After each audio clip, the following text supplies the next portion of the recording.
안녕하세요. 백두산 금융연구소의 백두산입니다. 1월 28일 토요일 저녁 9시 2분입니다.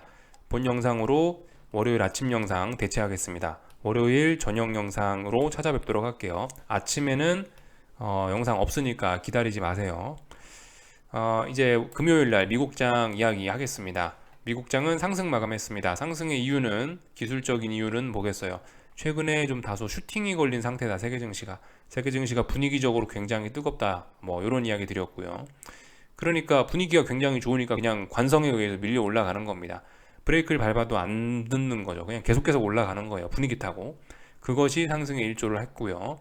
또 그리고 어떤 기술적인 이유 말고도 있죠. 상승의 이유. 상승의 재료가 있었습니다. 물가지표가 잘 나왔다는 거. 그걸로 상승을 한 거죠.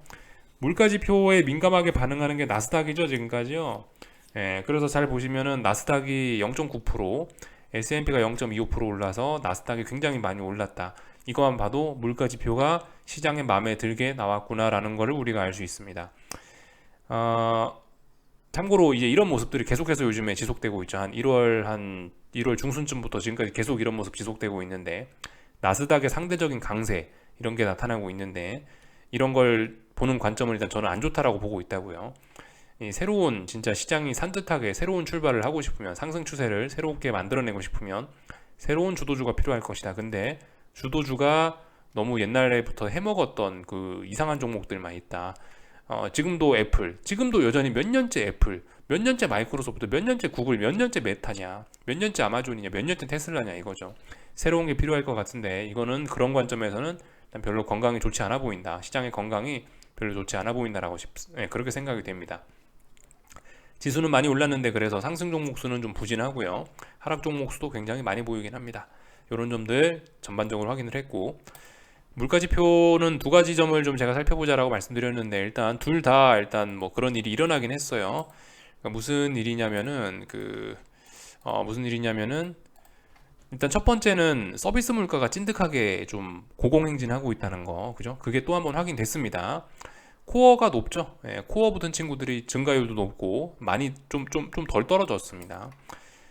그리고 그냥 코어가 안 붙은 그냥 PC 프라이스 인덱스는 좀 많이 떨어졌어요. 그냥 이 코어 붙은 거에 비하면 많이 떨어졌습니다. 이게 의미하는 바가 뭐다?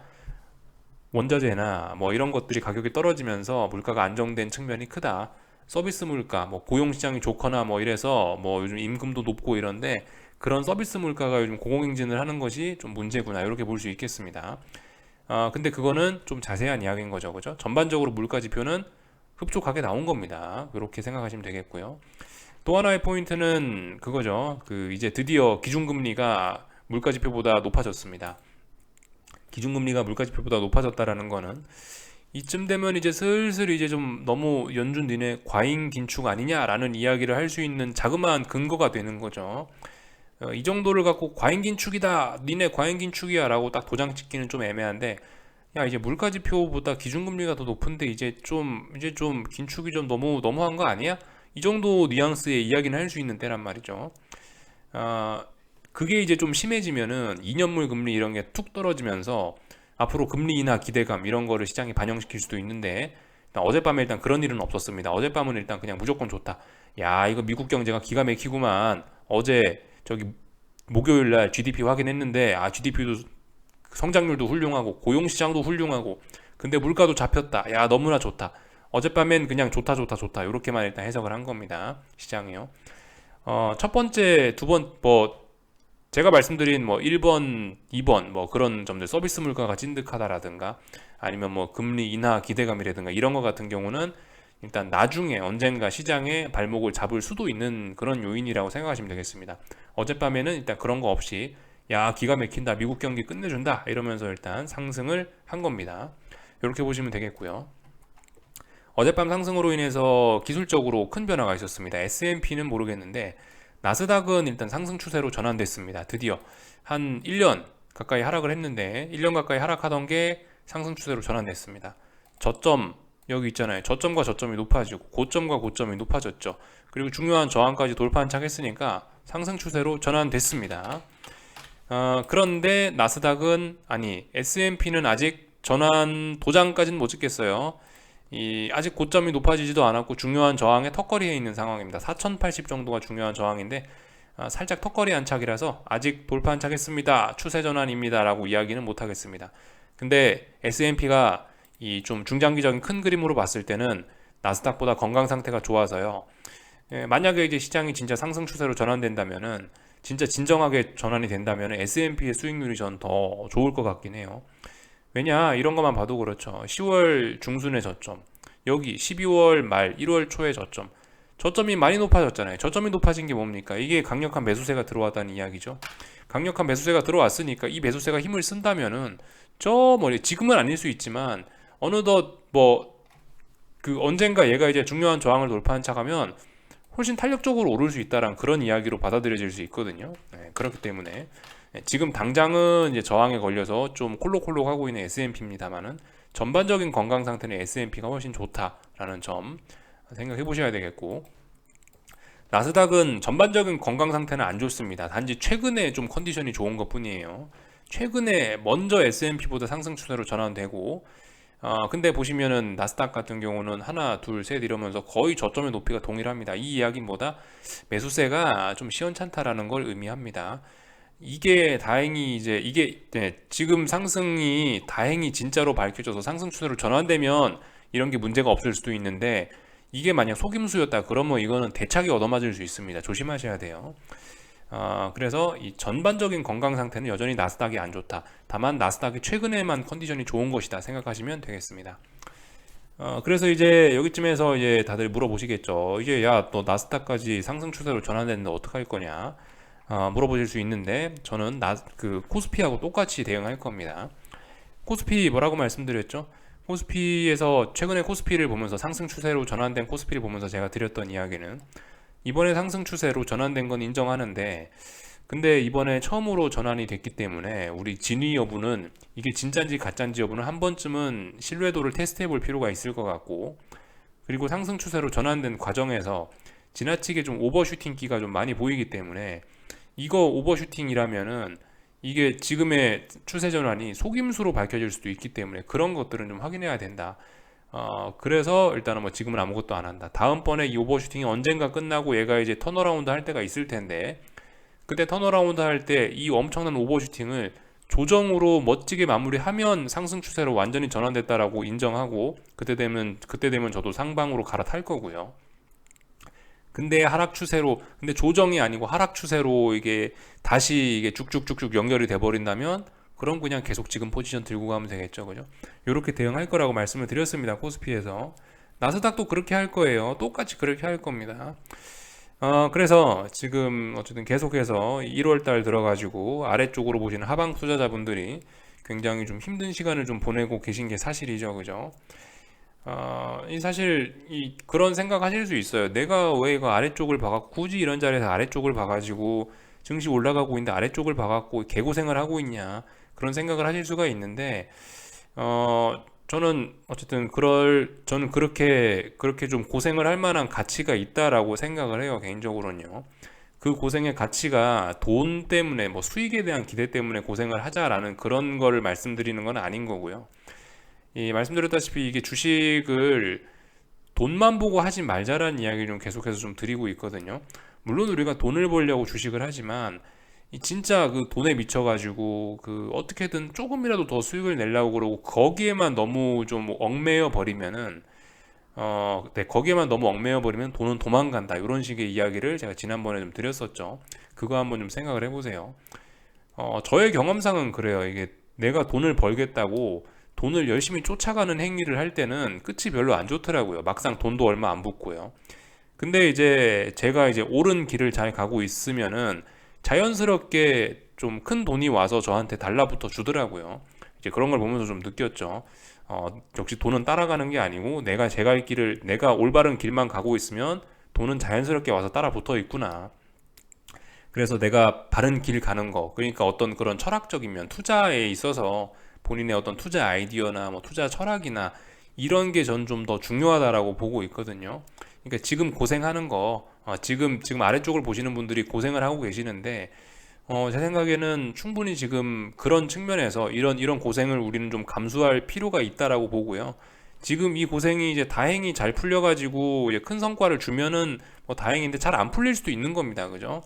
예, 잘 안 풀릴 수도 있긴 하지만 근데 이 중요한 거는 지금 우리가 하고 있는 이런 고생이 이 나중엔 돈으로 살 수 없는 그런 어마어마한 경험과 어떤 그런 나의 능력이 돼가지고 나중에 더 큰 돈을 버는데 뭐 혹은 시장을 더 잘 볼 수 있는 그런 능력으로 보상받을 수 있기 때문에 하여튼 그런 점이 좀 중요하다라고 봐서 지금 고생을 하고 있는 거다. 뭐 이게 어쨌든 좀 말을 하다 보니까 좀 꼬이는데 하여튼 우리가 지금 분명히 아래쪽을 보시는 분들이 개고생을 하고 있는데 그런 고생은 뭐 꼭 돈이 아니더라도 나중에 이런 거는 분명히 어떤 다른 형태로도 보상이 다가오게 돼 있으니까 좀 힘들어도 좀 참아 보시라 이렇게 좀 말씀을 해드리고 싶습니다. 하여튼 철학, 아이디어 이런 게 좀 중요한 것 같아요. 돈 버는 방법을 알아야 다음에도 벌 거 아닙니까, 그죠? 지금 우리는 계속해서 돈 버는 과정, 돈 버는 방법을 뭐 배워가는 그런 과정입니다. 그 과정 중에 대박을 먹으면 더 좋은 건데 못 먹을 가능성도 있긴 있는 거죠, 그죠? 그러니까 그런 식으로 좀 생각을 하셨으면 좋겠고요. 지금 뭐 위쪽으로 잘 올라가고 있으니까 뭐 당연히 뭐 주식 들고 계신 분들이나 그런 분들은 흐뭇흐뭇하시겠죠, 그죠? 그분들은 이제 좀 주의를 하셔야 되는 게 지금 주식 들고 계신 분들 지금 내가 잘 풀리고 있는 게 이제 앞으로도 내가 잘 나갈 거야라는 거를 보장하는 그런 건 아닙니다. 그죠? 지금 잘 나가는 거는 내가 예전에 어려움을 겪었기 때문에 지금 잘 나가고 즐기고 있는 거예요. 지금 잘 나가고 계신 분들은 예전에 했던 투자가 성공적이었기 때문에 지금 즐기고 있는 거죠. 그죠? 그러니까 이거 잘 생각하셔야 되는 게 최근에 한 달 잘 됐다고 해서 이제부터 뭐가 좀 풀리나 보다. 내 인생은 이제 폈다. 그것도 상당히 좀 위험한 생각일 수 있습니다. 앞으로 또 잘해야, 그죠? 예. 뭐 외국인이 뭐 10조를 샀든 11조를 샀든 내일부터 또 사줘야 또 주식이 또 오르는 겁니다. 이것도 똑같은 거예요. 내가 지금 현재 수익을 많이 깔고 앉아 있는 거, 내가 옛날에 고생했던 거에 대한 대가가 지금 나오는 겁니다. 그죠? 그런 식으로 좀 생각하셔야 되겠어요. 지금 어쨌든 위쪽 들고 계신 분들, 주식 상승 보시는 분들 상당히 이제 어깨에 이제 뽕이 들어갈 때긴 때인데 아무튼 그만큼 또 조심하셔야 될 때긴 합니다. 그 어깨에 뽕 들어갈 때가 참 위험한 때긴 하더라고요. 위쪽을 보시든 아래쪽을 보시든 지금 굉장히 조심스럽게 움직여야 될 때입니다. 지금 뭔가 시장에 큰 변화의 바람이 불고 있는 거예요. 우린 그런 변화의 바람 한가운데 와 있습니다. 아직 뭐 도장을 확 찍어버리기는 조금 좀 애매한 측면이 있어요. 이 정도 이야기를 좀 드려봤고요. 뭐 나머지는 그냥 이제 평상시처럼 똑같은 거 그냥 체크 좀 하겠습니다. 변동성 지수라든가 뭐 이런 것들 그죠? 뭐 죽고 있습니다. 변동성 지수 당연히 죽고 있는데 근데 잘 안 죽습니다. 그죠? 이런 거는 좀 우리가 좀 변화가 좀 나타났다고 좀 보긴 봐야 됩니다. 엄청나게 그렇게 큰 변화는 아닌데 S&P가 어제 0.2% 올랐죠.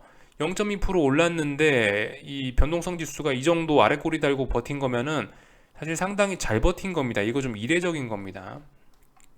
지금 물론 이제 좀 저의 이제 아래쪽을 보는 저의 희망사항은 여기서 지키고 여기서 바닥 찍고 올라가는 게 가장 좋았는데 어쨌든 뭐 보시면 여기도 있고 하여튼 중요한 어떤 그 이쪽 자리가 어떤 큰 매물대예요. 그래서 여전히 매물대 부근에서 빅스가 놀고 있고 그리고 어젯밤 같은 경우는 0.2% 상승했는데도 불구하고 빅스가 이렇게 강한 모습 보였으면은 일단 좀 어쨌든 좀 변동성 지수 이런 것도 그다지 편안하게 보기만은 좀 어렵습니다. 얘도 언제든 다시 살벌하게 전환될 수 있는 거죠. 그래서 뭐 이 정도 이야기. 아직까지 뭐 전환은 아닌데 아래 꼬리 달린 이런 거는 좀 심상치 않은 움직임이다. 이 정도 이야기 드리고요. 달러 인덱스에서도 약간씩 좀 변화가 나타나긴 하거든요.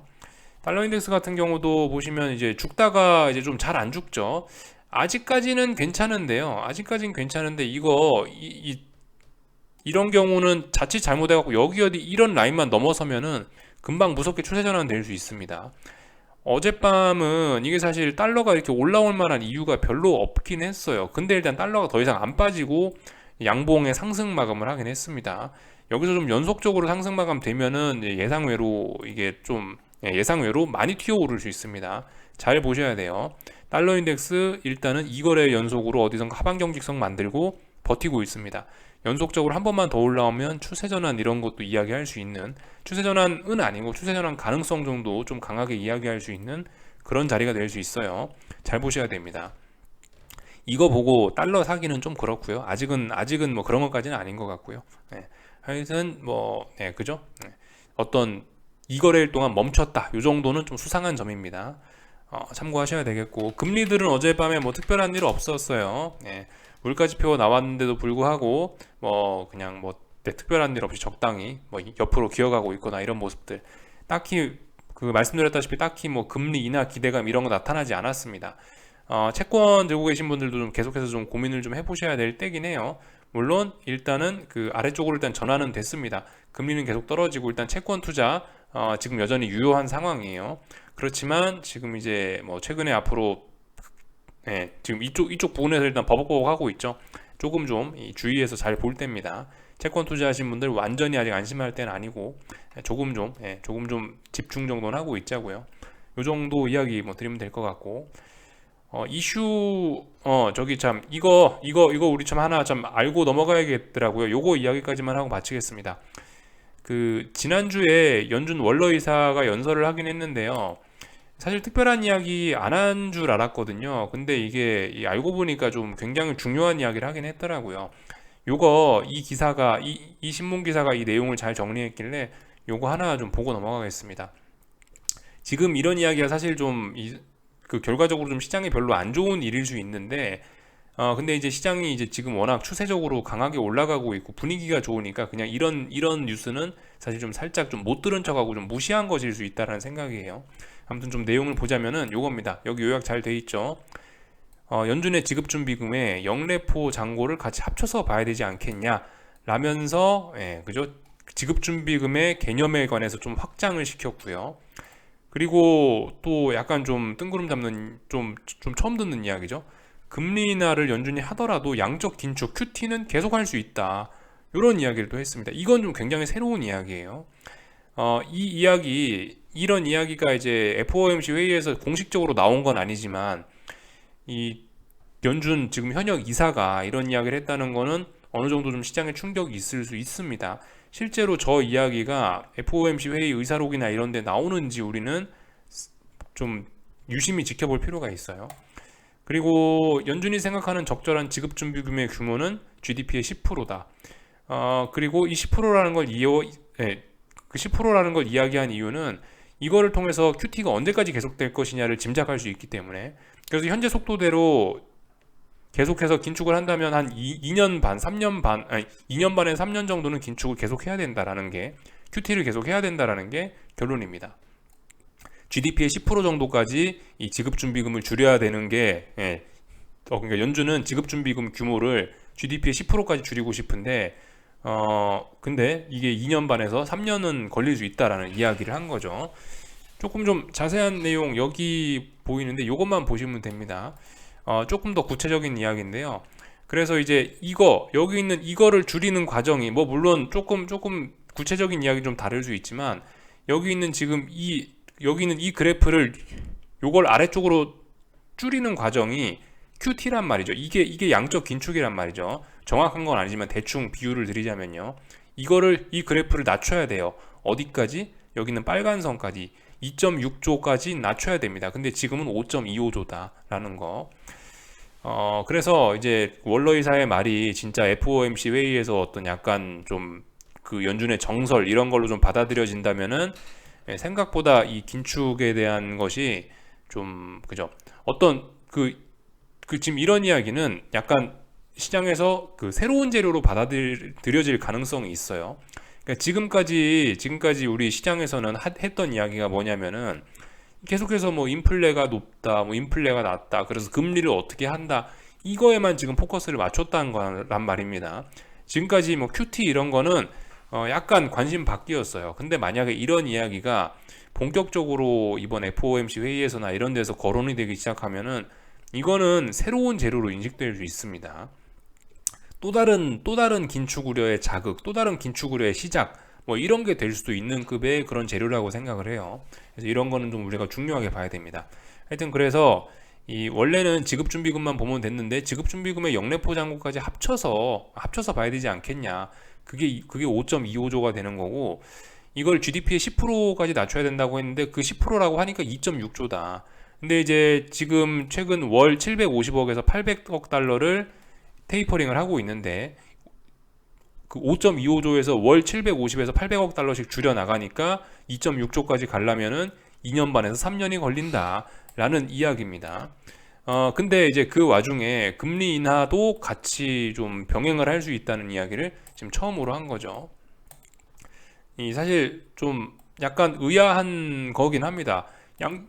그 양적 긴축은 말 그대로 긴축이고 금리 인하는 유동성 공급 어떤 뭐 그런 거죠. 어떤 그 완화적인 정책이죠. 이거 두 개 같이 하면은 조금 좀 이상하지 않나라는 생각을 할 수가 있긴 합니다. 그래서 지금 뭐 약간 뭐 연준의 뭐 오래된 신조 또는 도그마에 관한 질문이었다 뭐 이런 이야기들을 하고 있는데, 예, 뭐 신조 또는 도그마가 있다 이런 이야기를 하고 있죠. 약간가 이게 그 역설적인 이야기라고요. 근데 아무튼 이런 제도도 시행할 수 있는 것으로 지금 보고 있습니다. 이런 제도를 하는 것의 의미는 제 생각엔 분명히 지금 금리가 좀 부담스러운 수준까지 올라왔다, 약간 좀 부담스럽다라는 그런 인식을 좀 반영한 것이 아닐까 싶습니다. 그러니까 그 금리 정책과 그러니까 이게 금리 정책과 양적 긴축이라는 정책은 실제로 나타나는 효과가 다르거든요. 그래서 금리 같은 경우는 지금 어쨌든 연준 입장에서 이런 걸 보면은 어젯밤에 물가 지표 이런 거를 봤잖아요. 물가 지표가 이제 물가가 기준금리보다 낮아졌죠. 그런 상황이니까 금리는 좀 지금 다소 부담스러운 수준이 아니냐라는 인식이 약간 있긴 있는 것 같아요. 연준에서 좀 우려는 하는 것 같습니다. 금리가 너무 높아서 경기가 침체될 수도 있지 않을까? 이런 우려를 좀 반영하는 것 같고요. 그 와중에 이제 지난번에 테이퍼링 양적 완화 너무 세게 한 거는 걱정이 되는 거죠. 유동성은 회수해야 되는데 회수가 좀 잘 안 되는 그런 어떤 딜레마에 빠져 있는 뭐 그런 상황, 그런 난처한 상황을 좀 잘 보여주는 그런 주장이라고 생각을 할 수가 있을 것 같아요. 그래서 이런 조치가 뭐 실제로 있게 되는지 안 되는지 하여튼 이런 것들 이번에 잘 살펴보시면 될 것 같습니다. 1월 FOMC 회의에서요. 그래서 저의 생각은 그래요. 근데 양적 긴축이 2년 반에서 3년을 하면은 어떻게 되냐? 제가 일단 지난번에 사례 하나밖에 없어요, 사실. 양적 긴축이 양적 완화라는 제도가 일단 2008년 금융위기 이후 처음으로 생긴 거고 사례가 많이 없어서 좀 그렇긴 한데 일단 근데 QT 같은 경우는 그렇습니다. QT 같은 경우는 지난번에 이제 한 번 사례가 있는데 2018년, 2019년, 2020년인가? 그때쯤 여기 이 구간에서 QT를 지대로 했었거든요. 이때 코스피 보시면 됩니다. 이때 코스피 보시면 어땠나요?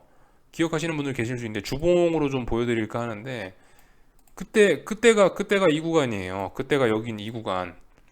그때가 정확하게 여긴 이 구간입니다. 이 구간.